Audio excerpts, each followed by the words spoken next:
Have you ever heard someone say you need to be progressively overloading your training in order to build muscle naturally? Well, I think that's terrible advice. And not because it's not true, but because most people don't understand what progressive overload actually means. So they end up feeling anxious that their plan isn't working, they add sets and weight before they should, and they end up spinning their wheels. So in this video, I'm gonna show you the one thing I wish I knew sooner that would have helped me build so much more muscle without wasting my time in the gym. If we've never met before, my name is Mateo. I've lost 50 pounds now twice in my life, and I spent the last 8 years coaching folks both in person and online to help them transform their bodies using a simplified approach. To start, let me show you how you can transform your body in the gym and get an aesthetic body more quickly. So to help you understand, I need to tell you a story. I did a 16-week training program with everything all laid out: overhead press, bench press, squats, rows, following each week percentage-based progressions, 4x6 on this week, 4x8, 4x10. I had the whole plan all laid out, getting stronger, getting heavier, because everyone told me if you want big pecs, you gotta get a big bench. If you want big legs, you gotta get a big squat. And I was working on that stuff, and honestly, it just never really worked for me. At the end of that 4 months, I didn't see much change. I didn't see much happening. Maybe I was being impatient or whatever, but it was something that started much sooner. Even when I was doing 5x5 and adding 5 pounds to the bar every couple, days, that eventually petered out and I didn't see much progress from that stuff. And then I thought, okay, maybe I'm a little bit more advanced. Maybe I need to add just reps. Well, that's not really working after a while. Maybe I need to add sets. And then again, same thing, running into the wall there. And the whole time I realized I was missing the point. It wasn't working because I was training in reverse. I was trying to add weight and reps to get stronger, but that's not how training works. You don't lift heavier to get stronger. You get stronger so you can lift heavier. And here's what I mean and how to do this differently to save yourself so much wasted time. Okay, a lot of people think that progressive overload means I need to add weight and reps each week and train harder than last time so my muscles get bigger. And they think it's something you proactively do. You go out of your way to use the heavier dumbbell each week or whatever.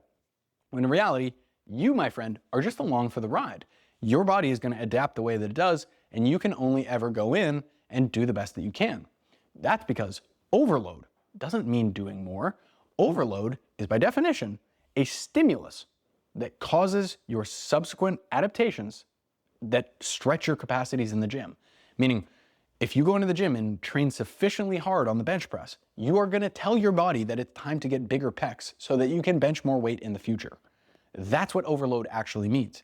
It is the thing, the spark, that stretches your abilities in the future, that tells your body it's time to change. And as you overload over time, your capacity grows and that threshold gets higher over time that you need to meet as well, right? That is progressive overload. Your ability to continue meeting that threshold, expanding capacity, and meeting the new higher threshold over time. That's how you get stronger. That's how you build more muscle. And it's a key differentiator because it allows you to relax into the process. Now that you realize that, now when you show up to the gym, you're just like, I'm gonna give my best ever effort on these bicep curls and the bench press. And when I come in next week, I'm gonna do the same thing. And I know that it's gonna push me in the right direction because I'm pushing hard and close to failure. I don't have to throw weight on the bar every week. I don't even have to add reps every single week. I'm just gonna go give a good hard push.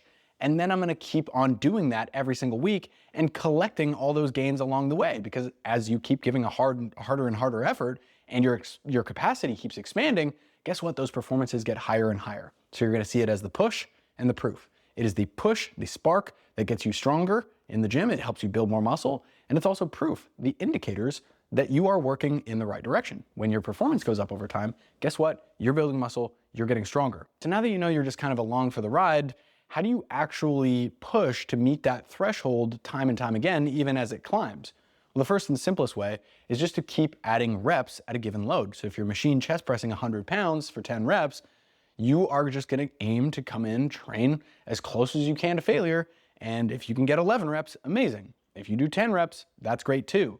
Just know that if you get 10 reps week 1, 10 reps week 2, 10 reps week 3, as long as you're getting that chest really good and fried, you're training close to failure or all the way to failure, guess what? That's all stimulus. You're meeting the threshold, you're expanding future capacity. And even though sometimes it might not move as quick as you want to and be as clean and clear cut as 10 reps for 100 pounds, 11 reps in the week after, 12 reps in the week after, you're still adding stimulus that's pushing you in the right direction.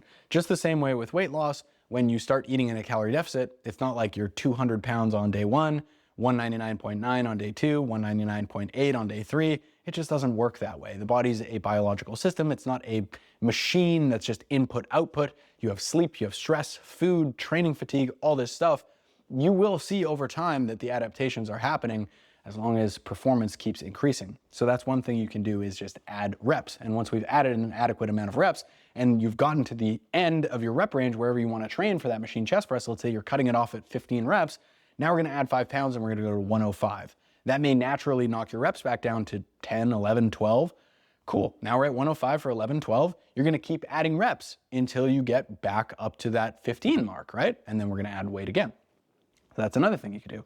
And on top of that, you can also improve your technique, right? Some weeks you may not necessarily need to add load to get a better stimulus. You may not need to even add reps.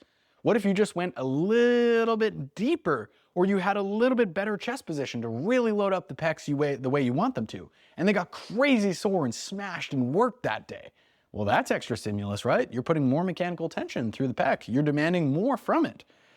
Or how about this one? We modify the tempo, or we add a pause, controlling it all the way down instead of last week when you were like, boom, crashing it down. Maybe we even add a pause in the stretch position and then press. I guarantee you 10 pause reps with 100 pounds is a lot more work than 10 regular reps with 100 pounds. You can also try out some other fun stuff. You can do myo reps, you can do drop sets, you could do, well, those are probably two of the most fun ones. You could also do giant sets or cluster sets or all this other stuff that gets complicated and annoying. But in reality, I think that the big takeaway here is that you are along for the ride, my friend. And you should not feel anxious that you are not adding reps or weight every single week. And you don't need to proactively go out of your way to change things in your program that, make it dramatically harder. You just go in, you give a good, solid effort, close to failure, you train good and hard, and I promise you, your capacity will grow over time. And as it does, you will know that what you're doing is working. I hope this helps. And if you'd like a free workout plan that you can follow to help you move in the right direction with all this stuff, go check the link in the description box. And thank you so much for watching. I'll see you in the next one.